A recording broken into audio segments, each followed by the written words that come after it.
नौजवान मेरी बात पर तवज्जो करें। फरमाया वो लोग जो अपनी शर्मगाह की वल्लज़ीना हुम लिफुरूजिहिम हाफिज़ून, वो लोग जो अपनी शर्मगाह की हिफाजत करते हैं। हुजूर गौसे पाक रज़ी अल्लाह ताला अन्हु फरमाया करते थे, दो चीज़ें इंसान अपनी संभाल लेना, एक पेट और एक शर्मगाह, तो फरमाते थे विलायत उसके बड़ी करीब आ जाती।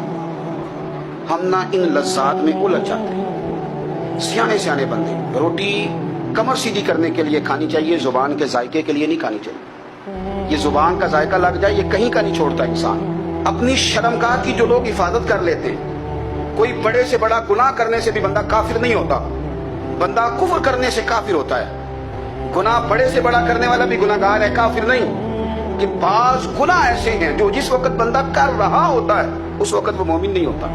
मेरे नबी करीम सल्लल्लाहु तआला अलैहि वसल्लम ने फरमाया, जब कोई शराबी शराब पीता है उस वक्त मोमिन नहीं होता। जब कोई चोर चोरी करता है तो उस वक्त मोमिन नहीं होता। जब कोई जानी जिना करता है तो तब वो मोमिन नहीं होता। उतनी देर के लिए उसके दिल से ईमान निकाल लिया जाता है। ये जो हमारे लड़के बन संवर के निकलते हैं, ये जो मेकअप का खर्चा लड़कियों के बराबर लड़कों का होता जा रहा है, ये जो लड़के भी रात को चेहरे पर क्रीम लगा करके सोते हैं, ये बता सकते हैं कि मकासद क्या है? बता सकते हैं? यानी बच्चे भी बगैर शैम्पू के बाल नहीं धोते। मसलन क्या करना है आपने उसका? बड़ी बड़ी कीमती चीजें जो हैं वो आपने रखी हुई हैं। मकसद क्या है? ये जो हमारे बच्चे बन संवर के निकल रहे हैं तो क्या दावत दे रहे हैं सोसाइटी को? शार्ट निकरे पहन के जो निकले हुए हैं, उरिया लिबास पहन के निकले हुए। इकबाल ने कहा था, दियार मशरिक हवस में गलता, शबाब उरिया शराब इसियां, जिसे भी देखो गरी के इसियां। हम ऐसी तहजीब क्या करेंगे? शबाब उरिया, तुमने अपनी जवानी नंगी कर डाली है सारी माज़अल्लाह। किन मकासद के लिए? मैं वो आदाद शुमार बता नहीं सकता। हमारे यहाँ गंद सस्ता हो गया है, लोगों ने गुनाह तक पहुंचना आसान बना दिया है। आप देख ले गंदगी दरवाजे पे और गंद मोबाइल में। कैसे बचाएं इन बच्चों को? क्या करें? कलेजे फटते हैं। कोई बातें सोचते हैं तो सोचते हैं आने वाली नस्ल को कहाँ ले जाएं, कहाँ छुपाएं, क्या ऐसा करें कि ये बच जाएं, खुदारा कुर्बान जाएं हजरत उस्मान गनी पर। मुसन्नफ इब्न अबी शैबा में सहाबा फरमाते हैं, हजरत उस्मान गनी ना बड़े मालदार थे। माल आता है तो लोग अय्याश नहीं हो जाते, माल आता है तो लोगों की ख्वाहिशात बहुत बढ़ नहीं जाती। बड़े मालदार थे, मालदार भी थे और सोने भी बड़े थे। हजरत उसामा बिन ज़ाद कहते हैं, मैंने जिंदगी में इतना सोना बंदा नहीं देखा जितने हजरत उस्मान गनी खूबसूरत थे। पैसा भी, हुस्न भी, लेकिन फरमाते हैं कि हजरत उस्मान गनी सबसे बढ़कर अपनी शर्मगाह की हिफाजत करने वाले और सबसे बढ़कर सिला रहमी करने वाले, रिश्तेदारों से अच्छा सलूक करने वाले, हया वाले, शर्म वाले, पाकीज़गी वाले। आपका ज़हन है, आप सुबह उठते ही ज़हन बना लें कि मैंने आज इतना सबक पढ़ना है, आज इतनी तफसीर देखनी है, इतनी इबादत करनी है, फलानी नात मैंने देखनी है, फलां खैर का काम करना है, फलां आदमी के साथ नेकी करनी है। सुबह ज़हन बना लें, आपका ज़हन वही काम करने लगेगा। लेकिन अगर सुबह उठते ही ज़हन में गंदगी है, रात को सोते ही माज़अल्लाह ज़हन में वसवसे हैं, तो फिर सारा दिन वही चक्की चलेगी, वही अंदाज रहेगा। थोड़ा सा आपको इसकी निगरानी करनी है, थोड़ा सा।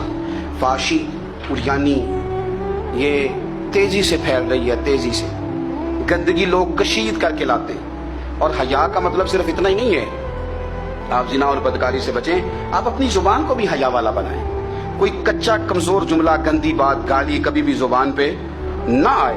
आपका अंदाज हया वाला हो, बेबाक हो जाना, बेबाक बोलना। मैं बारीकी से इस बात को समझता हूँ और मैं आपको बहुत सारी बुजुर्गों के इरशादात का निचोड़ अर्ज करने लगा हूँ। आप अपना ज़हन साफ कर लें, आपके बहुत सारे काम वैसे ही सही हो जाएंगे। क्योंकि हमारे दीन के अंदर ज्यादा अजर नीयतों और इरादों पे मिलता है। आपके जो अंदर की पाकीज़गी है वो बहुत सारा फजल आती है अल्लाह का। और अगर दिल ही ना पाक हो, ज़हन ही ना पाक हो, तो वो खैर की चीजें किस तरह करके दाखिल होंगी? अपनी शर्मगाह की कुर्बान जाएं। नौजवानों जरा गौर करना, मेरे नबी करीम सल्लल्लाहु ताला अलैहि वसल्लम के बारे में हजरत आयशा सिद्दीका फरमाती हैं कि अरब की कवारी लड़कियां बड़ी हया वाली होती थी, लेकिन अल्लाह के प्यारे रसूल सल्लल्लाहु अलैहि वसल्लम अरब की कवारी लड़कियों से भी बढ़कर हया वाले थे। ये हमारे बच्चे मजाक में हमें कई दफा कहते हैं शादी करा दो, शुगर में कह अब्बा को कह देते हैं, अब्बा नहीं मुंह पे आके कह देते हैं, कहते हैं ये बड़ा भाई मुसीबत बन गया, ये हटेगा तुम्हारी बारी आएगी। आप कुछ ऐसी बातें कर रहे हैं, कुछ ऐसे अंदाज आप इख्तियार कर रहे हैं जो वजादार लोग करते नहीं। शर्मो हया से वो चीजें ढल जाती हैं। جو باتیں ہمارے بچوں کی زبانوں پر بے باکی کے ساتھ آنے لگی ہیں. اور میں آپ کو ایک عقلی بات عرض کرتا ہوں، آپ اپنی زبان سے جو جملے خود ادا کرتے ہیں وہ جملے آپ کے دل پر بھی اثر کرتے ہیں. اگر آپ غلط بات بار بار کریں گے تو آپ کا دل بھی غلط بات کی طرف مائل ہو جائے گا. آپ 10 بار 15 بار 20 بار کوئی خیر کی بات کریں، خیر کی، تو آپ دیکھیں کہ آپ کا دل بھی خیر کی طرف مائل ہو جائے گا. آپ خیر کی باتوں پر اپنے آپ کو لائیں، اچھی باتوں پر اپنی توجہ لائیں، آپ کا دل بھی اچھائی کی طرف مائل ہو جائے گا. کفل کا ایک واقعہ ترمذی میں ملتا ہے. ایک شخص کفل نام کا تھا بنی اسرائیل میں. ایک عورت مجبور تھی، اس کے بچے بھوکے تھے، تو کفل نے اسے مائل کر لیا کہ تو میرے ساتھ گناہ کرے گی تو پھر میں تیرے بچوں کی روٹی تجھے دوں گا. تو وہ عورت پہلے تو بیچاری نہ مانی، لیکن بچوں کی بھوک دیکھ کے مجبور ہو گئی. جب کفل کے قریب گئی نا وہ عورت، اس نے دروازے سارے بند کر لیے. ترمذی شریف میں اس کا واقعہ موجود ہے. چاروں جانب سے بند ہو گیا سارا کچھ. لیکن جب وہ کفل کہتا ہے میں اس بی بی کے پاس جانے لگا تو عورت کا وجود کانپتا تھا. جس بندے کو گناہ کی طرف جاتے اس کی طبیعت میں ہیجان پیدا ہو تو مانا یہ ہے کہ ابھی ذہن پورا غلیظ نہیں ہوا، ابھی طبیعت پوری گندی نہیں ہوئی، ابھی ایمان کی بہت ساری قسمیں موجود ہیں. عورت کا وجود کانپتا ہے. تو کفل کہتے ہیں کہ میں نے اسے کہا کہ سارے دروازے بند ہیں، ڈرتی کیوں ہے؟ تو کہنے لگی ڈرتی اس لیے ہوں کہ سارے دروازے بند نہیں ہوتے، ایک دروازہ کھلا ہے اور وہ دروازہ رب قدیر کا دروازہ ہے، اسے کیسے بند کیا جا سکتا ہے؟ تو کہتے ہیں جب اس نے یہ لفظ کہے تو مجھ پر بھی بات کا اثر ہوا، مجھ پر. تو میں نے کہا کہ اگر تو عورت ہو کہ رب سے اتنا ڈرتی ہے تو مجھے تو اس نے مرد بنایا ہے. تو مرد تو ہوتا ہی وہ ہے جو اپنے آپ پر کنٹرول کر سکے. تو اب نہ معاملہ آگے جائے گا، اب یہاں بات رکے گی نہیں، جا میں تجھے آزاد کرتا. عورت گئی، اس نے توبہ کی کفل نے، اور رات رو کے کہنے لگا مالک آج میں نے توبہ کی ہے تو میرے اوپر مہربانی کرنا، میری توبہ ٹوٹنے نہ پائے.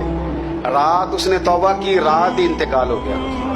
لوگوں کو پتا تھا بڑا بے حیا ہے، بد کردار ہے، گناہ گار ہے، شاید لوگ اس کا چہرہ دیکھنے بھی نہ جاتے، پر مالک کریم ہے نا.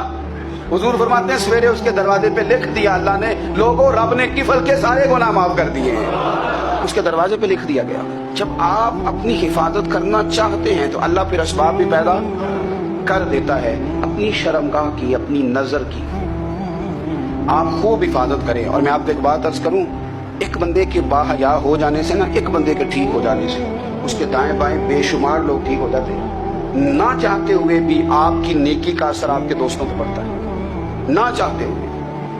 اور ایک بندے کے بگڑ جانے سے اس کے دائیں بائیں بہت سارے لوگ بگڑ جاتے ہیں، بہت سارے لوگ بگڑ جاتے ہیں. آپ اگر اپنے لب و لہجے پر یہ پابندی لگا سکیں اور اپنے آپ کو اگر آپ سنبھال سکیں تو پھر یاد رکھیے گا بڑی ساری چیزیں بہتر ہو جائیں گی. کچھ چیزیں ایسی ہوتی ہیں جو ہم نا فراخ دلی سے بانٹتے ہیں، اور کچھ چیزیں ایسی ہوتی ہیں جو مجبور ہو کر ہم دیتے ہیں. کئی دفعہ ایسا ہوتا ہے کہ سامنے والا کچھ زیادہ تکلیف میں ہوتا ہے اور ہمارے پاس بھی وسعت نہیں ہوتی، لیکن زیادہ اجر اسی بندے کو ملتا ہے جو تھوڑی تکلیف برداشت کرے اور سامنے والے کی تکلیف کو دور کرے.